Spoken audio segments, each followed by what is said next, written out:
ایک پیر بھائی کا سوال ہے کہ قرض سے نجات کے لیے کوئی خاص عمل قرض ہے جبکہ لوٹانے کے لیے کوئی اسباب نہیں؟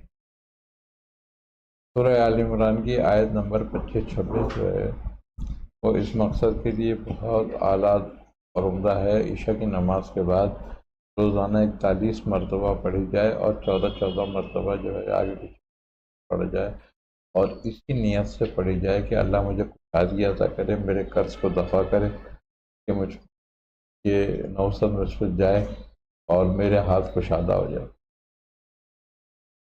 اسی طریقے سے آپ کے جو ہے وائس میسیجز پہ ہمارے پاس سوال آنا شروع ہو گئے ہیں۔ میں ایک سوال اور کرتا ہوں میاں سے، انشاءاللہ پھر ہم جو ہے وہ وائس میسیج کے جو سوالات ہیں وہ لیں گے۔ دوران زکوٰۃ پڑھے جانے والا عمل یا روزانہ کی مداومت مرحومین کو ایصال ثواب کر سکتے ہیں؟ بالکل، اس میں کوئی ایسا مسئلہ نہیں ہے ثواب کی نیت سے، کیونکہ جب وہ پڑھ رہا ہے اگر ثواب کی نیت سے کر رہا ہے تو اس کو ثواب ملے گا، اور جس کو بخشے گا سو بھی۔ لیکن جو اعمال تسخیر کیے جاتے ہیں یا عملیات کے لیے کی جاتے ہیں اس کو بخشا نہیں جاتا، کہ کچھ حرج نہیں ہے شرعی اعتبار سے، لیکن روحانی اعتبار سے اعمال جو مقصد کے لیے کیے جاتے ہیں یا تو اس کو کیا جاتا ہے ایصال و ثواب کی نیت سے، یا اس کو کیا جاتا ہے تذکیر روحانیت کی نیت سے۔ تو انما الاعمال بالنیات، عملوں کا دار و مدار نیتوں پر ہے۔ اگر ہم تذکیر کی نیت سے پڑھ کر اس کو بخشتے ہیں تو ایک چیز ختم ہو جاتی ہے اس وقت۔ جی السلام علیکم، میں سید حسن علی بات کر رہا ہوں کراچی سے۔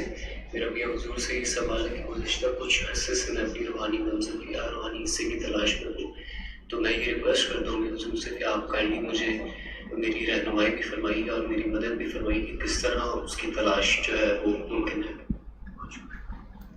اس کا آسان سا طریقہ ہے کہ جو بھی یہ بات چاہتا ہے کہ میری منزل کہاں ہے اور میں کہاں جا کے بیعت ہو جاؤں یا کن سے مجھے فیض ہوگا، کہاں اقتباس و فیض ہے میرا، تو اس کے لیے یہ ہے کہ 7 مرتبہ سورہ علم نشرہ، 3 مرتبہ آیت الکرسی اور 3 مرتبہ درود ابراہیم پڑھ کے روزانہ رات کو اپنے تکیے پہ دم کر کے نیت کر کے سو جائیں۔ 3 دن سے 7 دن میں پتہ چل جائے گا۔ میاں حضور ایک سوال ہے کہ ایسا کوئی عمل بتائیں کہ معلوم ہو سکے ہماری پریشانی کوئی نفسیاتی مرض ہے یا جناتی؟ طریقے تو بہت سارے ہیں ایسے اس چیز کے حاصل کرنے کے کہ گویا مرض جسمانی ہے یا روحانی ہے یا وہم ہے، تو اس کے لیے یہ ہے کہ اپنا ایک پہنے ہوئی قمیص وغیرہ لیں، اس کو لمبائی میں ناپ لیں، یعنی کالر سے لے کر دامن تک کسی فیتے وغیرہ سے ناپ لیں اس کو۔ اس کے بعد اس پر آیت الکرسی 7 دفعہ پڑھ کے دم کریں، اور 7 مرتبہ لا حول ولا قوت الا باللہ العلی العظیم اس پہ پڑھ کے دم کریں، اور اس کو 10 منٹ کے لیے چھوڑ دیں۔ 10 منٹ کے بعد دوبارہ اس کو ناپیں، اگر وہ بڑھ جائے تو آسیب ہے، اور کم ہو جائے تو جادو ہے، برابر رہے تو جسمانی مرض ہے، سب کھل جاتا ہے۔ یہ تشخیص کا طریقہ بڑے آرام سے ہو جاتی ہے، یہ ہر آدمی کر سکتا ہے۔ ویسے تشخیص کے طریقے تو بہت سارے ہیں، بے شمار ہیں، لیکن یہ عام آدمی کے لیے بہت سہولت اور آرام سے ہے۔ حضور کی بارگاہ میں السلام علیکم۔ وعلیکم السلام۔ سرکار دین، دنیا اور آخرت سنور جائے اور اللہ کا قرب بھی حاصل ہو، کوئی عمل اور نظر عنایت اپنی اور توجہ اپنی ڈال دیں۔ میں دنیا آخرت کی بنائی بھی اللہ کے قرب کے لیے عمل۔ استغفار کی کثرت کریں، فرائض اور واجبات کا خیال کریں، اس پر کاربند رہیں، اور کبیرہ گناہوں سے بچیں، تو اللہ تبارک و تعالی بالکل ان کی دنیا اور آخرت سدھار دے گا۔ اذکار ذکر کی کوشش کرا کریں، فرائض اور واجبات کا پابند ہو جائیں، اپنی زندگی کو نبی کریم صلی اللہ علیہ وسلم کی سنت کے مطابق گزاریں، تو یہی کامیابی کا راستہ ہے۔ السلام علیکم میاں حضور، میرا آپ سے ایک سوال یہ ہے کہ میرا نام سارا نعیم ہے اور میں اسکاٹ لینڈ میں ہوتی ہوں. مجھے میرے نام کے حساب سے جو کوئی حروف مقطعات جو میں پڑھ سکوں اور مجھے وہ فائدہ دے تو اگر ہے تو مجھے بتا دیں. اور دوسرا سوال میرا یہ ہے کہ مجھے غصہ بہت شدید آتا ہے, اتنا شدید غصہ آتا ہے کہ مجھے لگتا ہے کہ ایک دفعہ کہ میرے دماغ کے نا شاید شریانے جو ہے نا وہ ٹوٹ جائیں گے غصے کے. غصے کے لیے سورہ فلق سورہ ناس 11 بار پڑھ کے پانی پہ دم کر کے روزانہ پئیں. اور ان کا اسم اعظم نام کا جو ہے وہ نام کیا بتایا تھا؟ سارا نام سارا. جی. تو انشاءاللہ یہ نکال کے ان کو دے دیا جائے گا, کل ان کو بھیج دیں گے. آج کل کے بچوں میں چکن پاکس کا مرض چل رہا ہے, اس کے لیے کوئی حل ہے؟ اس کے لیے سورہ فاتحہ 41 بار پڑھ کے پانی پہ دم کر کے رکھیں, بچوں کو پلائیں اور تھوڑی سی شکر لے کر اس پہ حضرت بابا فرید الدین مسعود گنج شکر رحمۃ اللہ علیہ کا ختم دیں اور وہ شکر بچوں کو کھلائیں. تو پہلے زمانے میں جب یہ کیا نام ہے چیچک وغیرہ ہوتی تھی یا اس قسم کی جب وبائیں پھیلتی تھی تو مسلمان جو چشتیہ خاندان سے عقیدت رکھتے تھے یا محبت رکھتے تھے یا اس سلسلے سے وابستہ تھے, ان سب کا یہی عمل تھا, یہی کرتے تھے وہ. تو اس سے وبا نہیں آتی تھی اور اللہ تعالیٰ وبا کو ٹالتا تھا. اس سے حضور ایک سوال اور ہے کہ ہر طرح کی بندش سے نجات کے لیے کوئی مجرب عمل بتائیں.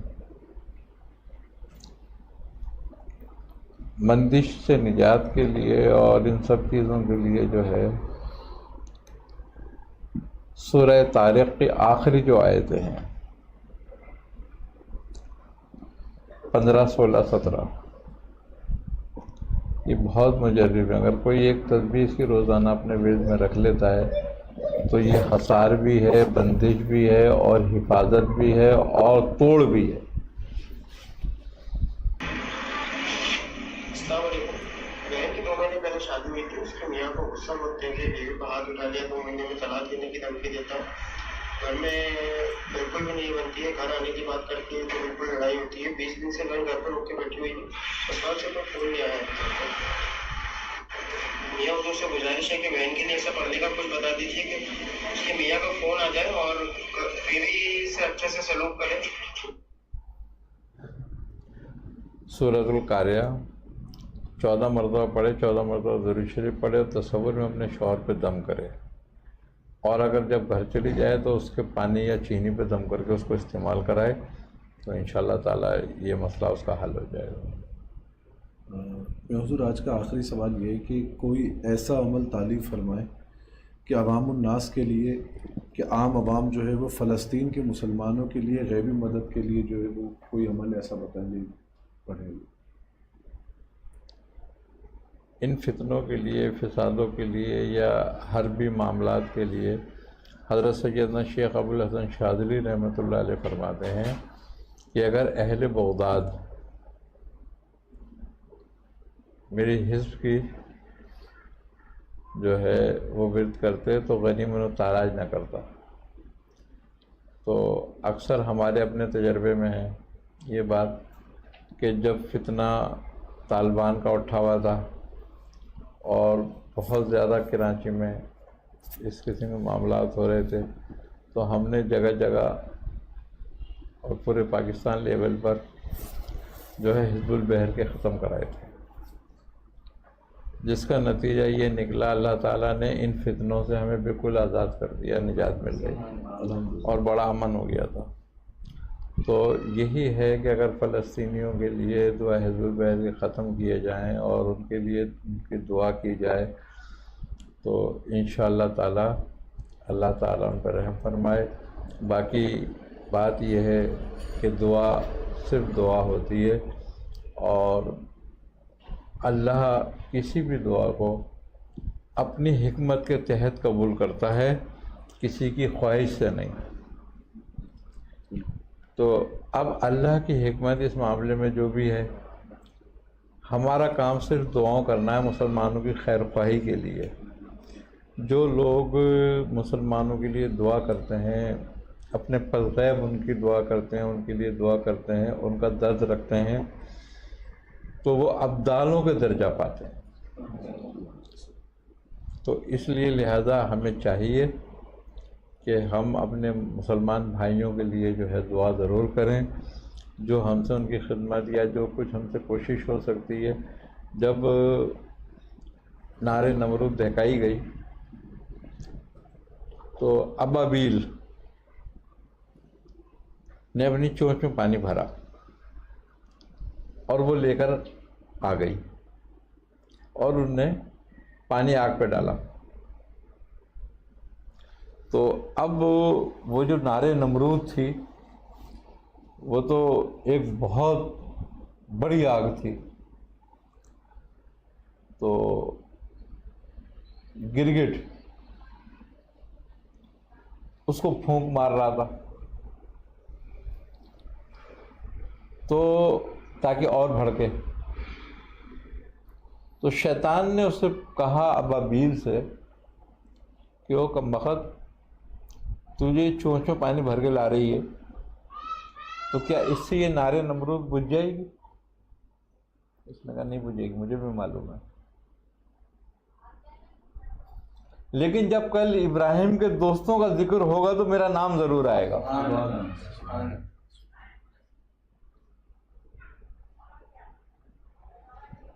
تو لہذا ہم جو کر سکتے ہیں دعا ہی کر سکتے ہیں، تو ہمیں دعا تو کم از کم کرنی ضرور چاہیے، اور جو صحیح کر سکتے ہیں، کوشش کر سکتے ہیں، محفل منعقد کر سکتے ہیں، ختم کرا سکتے ہیں، اس کے ذریعے اللہ تعالیٰ سے وسیلہ دے کے توسل دے کر دعا کر سکتے ہیں، وہ ہمیں کرنا چاہیے۔ تو یہ بہت اچھی مؤثر دعا ہے اس کام کے لیے۔ میں حضور